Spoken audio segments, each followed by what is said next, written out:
Assalamualaikum warahmatullahi wabarakatuh. Waalaikumsalam warahmatullahi wabarakatuh. Duduk di bangku sambil makan tomat, makan ikan ayam hangat-hangat. Kalau mengaku umat Nabi Muhammad, jawab salam Balqis dengan semangat. Assalamualaikum warahmatullahi wabarakatuh. Waalaikumsalam warahmatullahi wabarakatuh. Bismillahirrahmanirrahim. Permisi Bu.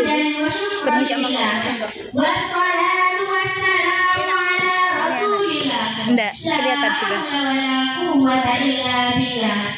Amma ba'du.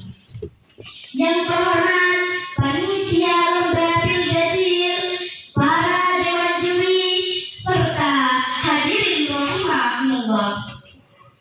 Segala puji hanya milik Allah, Tuhan seluruh sekalian alam.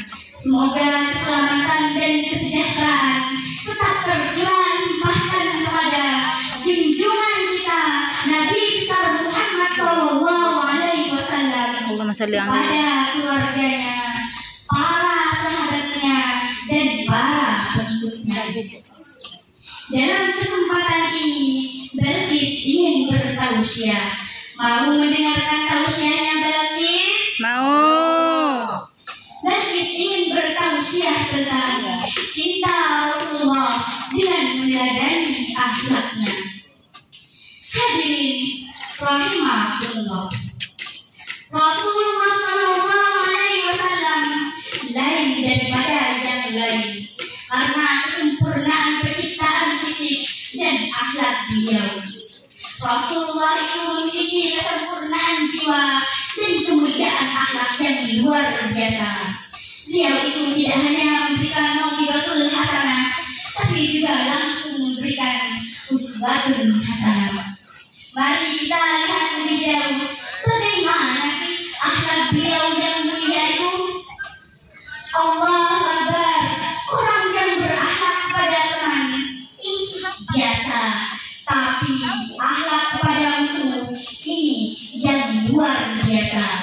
Ini yang agaknya Allah saja memuji beliau. Wa innaka ala khuluqin azim. Engkau Muhammad benar-benar di atas budi pekerti yang luhur dan terpuji. Kalau kita baik terhadap orang yang memang baik terhadap kita, logis, wajar, dan memang seharusnya.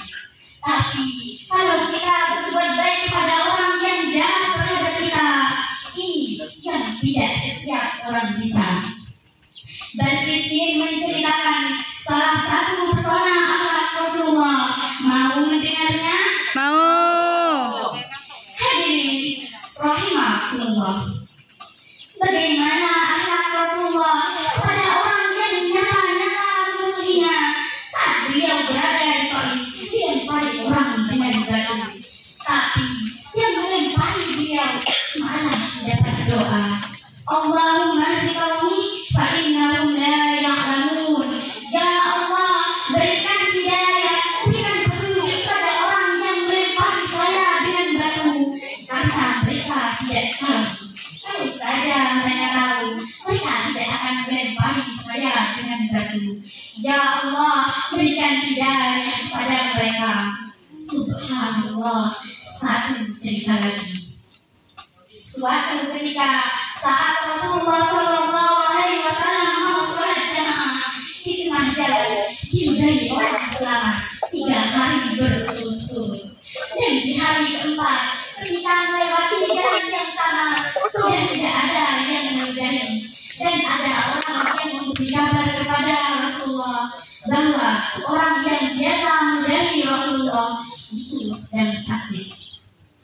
Coba bayangkan kalau peristiwa itu terjadi kepada diri kita, ketika kita mendengar orang yang sering menyakiti kita sedang sakit, mungkin kita akan langsung berkata, alhamdulillah, mudah-mudahan orang tersebut sakitnya tambah parah, atau mungkin langsung didoakan cepat mati.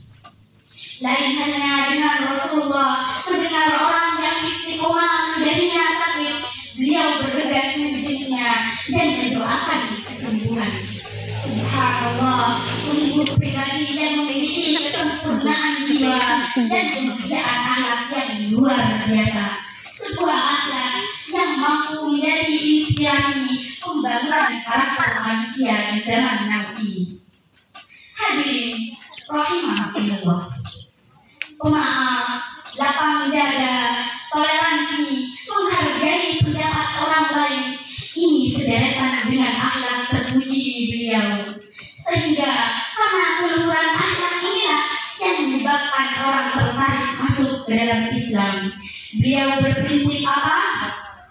Basyiru wa la tunaffiru, yasyiru wa la tu'assiru. Gembirakan orang, jangan ditakut-takuti. Mudahkan persoalan orang, jangan dipersulit. Ini satu prinsip yang sangat baik dalam melaksanakan dakwah dalam menyampaikan misi.